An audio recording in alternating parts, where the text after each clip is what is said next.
So here's a quick video on how to actually chop aiming breaks and do some cool stuff within just the Ableton clips. And there's a hidden technique that not that many producers actually use, and I think it's absolutely insane.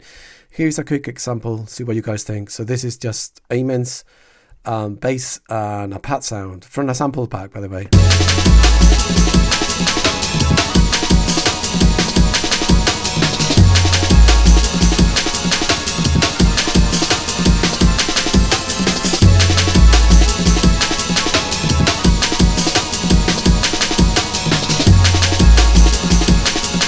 Right, so let's get cracking. So one thing I wanted to really focus on is this mode in beats mode, which I think is absolutely insane. Just going to stop the patterns here. You can see there's quite a lot of automation going through, and I'm going to demystify this very quickly. So I'm going to use the same break, which is this one here, right, which is already sounding pretty dope anyway. But what we can do is we can add flavor to it. So one of the things I will say is, obviously this break's got some repetitions and stuff like that within it, so I'm just going to loop between 1 to 1.3. Cool. I'm keeping it like 85 BPM simply because I had an acapella that worked better at that time, and yeah, anyway, so I'm just keeping it at a tempo for now, even though it's jungle, right? So first thing that we're going to do is we're going to go over to the warping and select beats. And as you can see here, one of the things that we can do in beats is we can actually divide the beat into 16 notes, which is what we're going to want to do for this. I'm going to set it as one shot so it doesn't actually try to fill in the gaps between the transients. We can potentially shorten the decay if you want to really tighten up the break.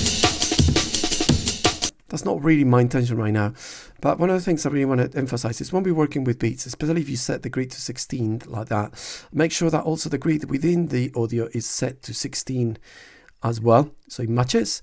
And here is the trick. If we go to the envelopes, we've got within the clip, there's a specific special mode, which is called the sample offset, that again is underused, which is basically like, what we can do is basically if we draw up like this, we are skipping this hit and replacing it for the one after, or however many spaces after, okay, so you can count.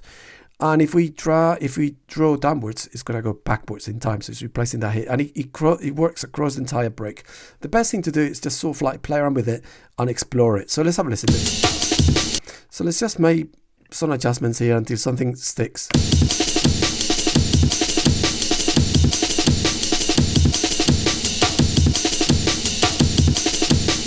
That sounds cool. I like that already.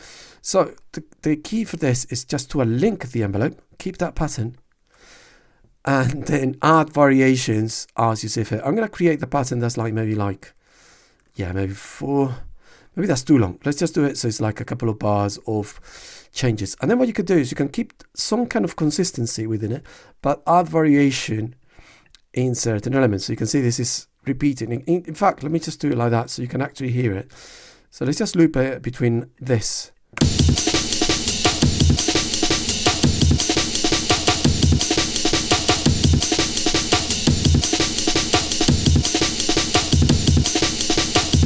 So I want that hit, but I want that hit to also play here. So let's try going negative like that.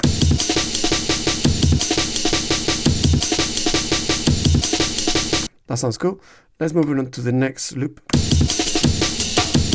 I like that hit here, I think is cool. So let's just bring it down like that. No, that's not good. Let's bring it back.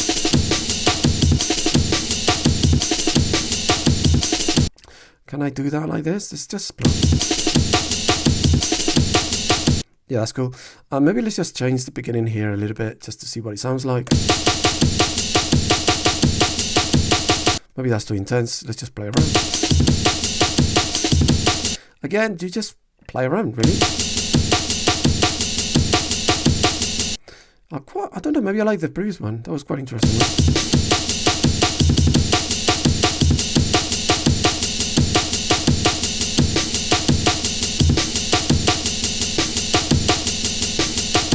That's quite cool. Yeah, I want to scramble it a little bit more still. Yeah, that sounds good. The last one. Let's just sort of play around with the sample offset and just do some crazy stuff with that. Yeah, that sounds good. Now let's hear the whole thing.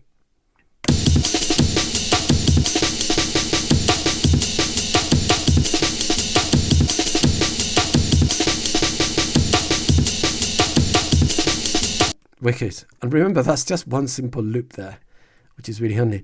The other thing as well that you can do is you can play around with the transposition and you can unlink it. So what this allows me to do is potentially I can do pitch variations towards the end of phrases. So something along these lines, for example.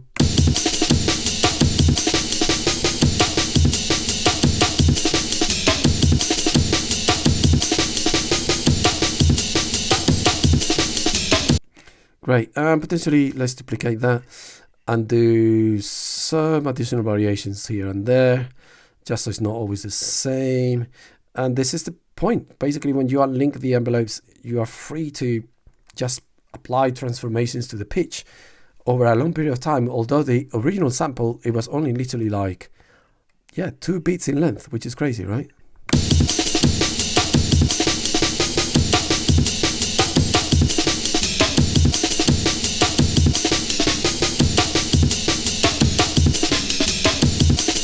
Nice. What we can do as well is we can duplicate this break, and then what we can also do is replace the audio inside it. So this is another thing that we can do for layering. So obviously, I don't know, just want something.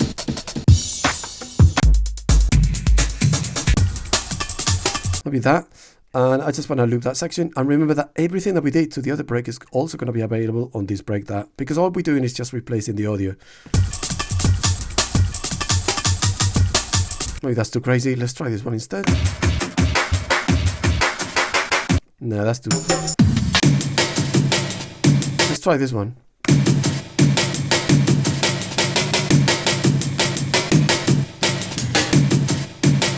No, that's not too bad. It's a bit crazy. I don't know. Let's just quickly switch it for something else. No, that's good.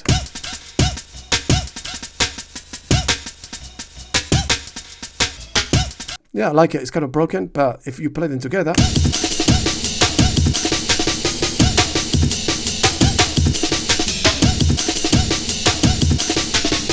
Or we can maybe play with different sections, maybe like a little bit further.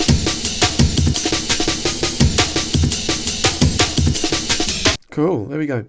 Another thing that also can be really cool, if you got like a bass sample or some kind of like bass loop of sorts. So for example, something like that, we can just set it this way, right? And maybe we can just do a little bit of maybe warping, but I don't want the loop to be active on this, so it's just going to play. That's cool. And then of course, because we're playing with warping, we can change the timing of that. And what we can do is we can do a follow action, so it plays back the phrase ever so often, right? So that's going to be playing. Okay, so let's unlink it and let's say, okay, I want you to play every 2 bars or something like that. So basically the sample re-triggers. So something like this.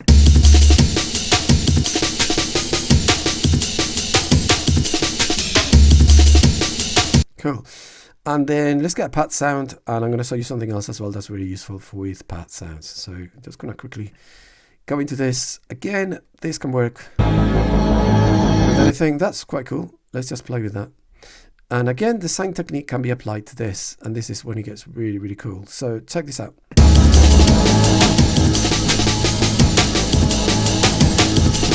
Let's loop this section here. So maybe from there to there.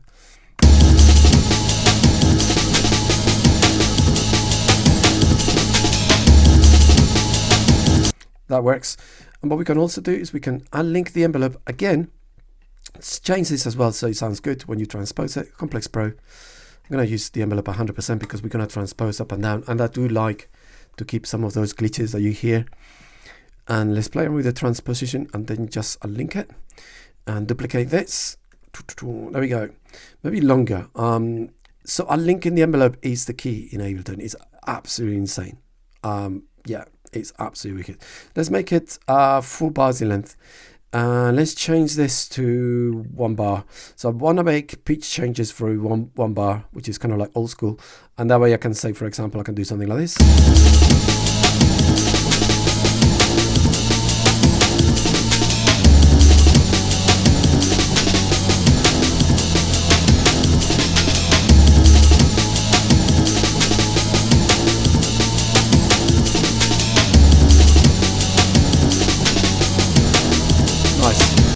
because it keeps the form and it still sounds quite interesting. And remember that you can always just explore even looping like source to sections, see what that sounds like.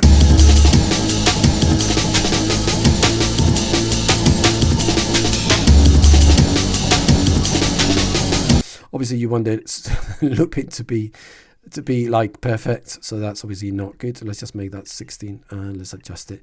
I don't know, I think I like it how it was before, but potentially we can sort of shift it. I wonder if I bring it here, see what it sounds like.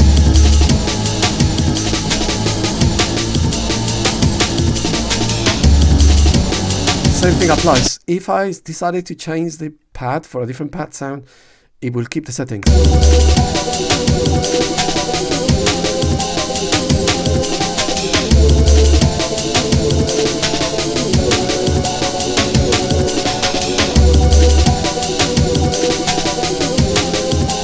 So there you go, guys. I just thought I'd share that with you. If you like these tutorials and if you fancy me being your teacher, let me know. Okay, there's links in the comments there for you, like you can click, and if you want to book me, that will be amazing. I would love to teach you guys. If you want to learn more about productions, jungle, drum bass, lo-fi, hip-hop, trip-hop, house, techno, you name it, I can help you with quite a lot of different things. So I hope you guys enjoyed the video, and we'll catch up in the next one. Take it easy, guys.